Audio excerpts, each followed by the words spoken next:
નમસ્કાર, આપ જોઈ રહ્યા છો લખત ન્યૂઝ અપડેટ ચેનલ। તમામ સમાચાર અને અપડેટ મેળવવા માટે ચેનલને સબસ્ક્રાઇબ કરો અને બેલ આઇકન પર ક્લિક કરો જેથી તમામ સમાચાર અને અપડેટ તમને મળી રહે।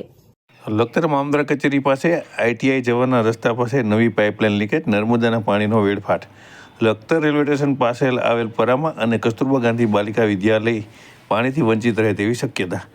લખતર ગામને છેલ્લા ઘણા વર્ષોથી ભ્રષ્ટાચારનું ગ્રહણ લાગ્યું છે। તેમાં લખતર ગ્રામ પંચાયત દ્વારા છેલ્લા 3 વર્ષમાં કરવામાં આવેલ મોટાભાગના વિકાસના કામો નાશપ્રાય થવાની અણી પર છે। દરેક કામોમાં ભ્રષ્ટાચાર કરાયાની લખતર ગ્રામ પંચાયત સદસ્યો સહિત અનેક જાગૃત નાગરિકો દ્વારા લેખિત મૌખિક રજૂઆત કરવામાં આવી રહી છે। ત્યારે લખતર ગ્રામ પંચાયત પાણી સમિતિ દ્વારા લખતર ગામ સહિત બહારના પરા વિસ્તારમાં નાખવામાં આવેલી પાઇપલાઇન અનેક જગ્યાએ લીકેજ થઈ રહી છે અને દરરોજ નવી જગ્યાએ લીકેજ થઈ રહી છે। ત્યારે લખતર મામલતદાર કચેરી પાસે લખતર આઈટીઆઈ જવાના રસ્તા પાસે પાણી લીકેજ થઈ રહ્યું હોય, પાણીનો વેડફાટ થઈ રહ્યો છે। ત્યારે લખતર રેલવે સ્ટેશન પાસેના પરામા અને કસ્તુરબા ગાંધી બાલિકા વિદ્યાલયની વિદ્યાર્થીનીઓ પાણીથી વંચિત રહે તેવો ઘાટ સર્જાશે। ત્યારે લખતર ગામમાં થઈ રહેલ પાણીના વેડફાટ ભ્રષ્ટાચાર અંગે કોના ઇશારે, કોના દબાણવશ સનિષ્ઠ અધિકારીઓ લખતર ગામની હાલત અંગે નખશીખ વાકેફ હોવા છતાં પગલાં ભરી શકતા નથી?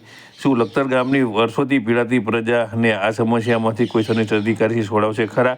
તેવા પ્રશ્ન લખતર ગામની સમસ્યાથી પીડાતી પ્રજાના મનમાં ઉદ્ભવી રહ્યા છે। ત્યારે લખતર ગામના છેવાડાના ઘણા બધા વિસ્તાર એવા છે કે તેની અંદર પણ પાણી પહોંચતું નથી। ત્યારે શું આ સમસ્યાનો કોઈ અંત નહીં આવે? આ પાણી લીકેજ બંધ નહીં થાય? લોકોના ઘર સુધી વ્યવસ્થિત પાણી નહીં પહોંચે? તેવા પ્રશ્નો લોકોના મનમાં ઉદ્ભવી રહ્યા છે।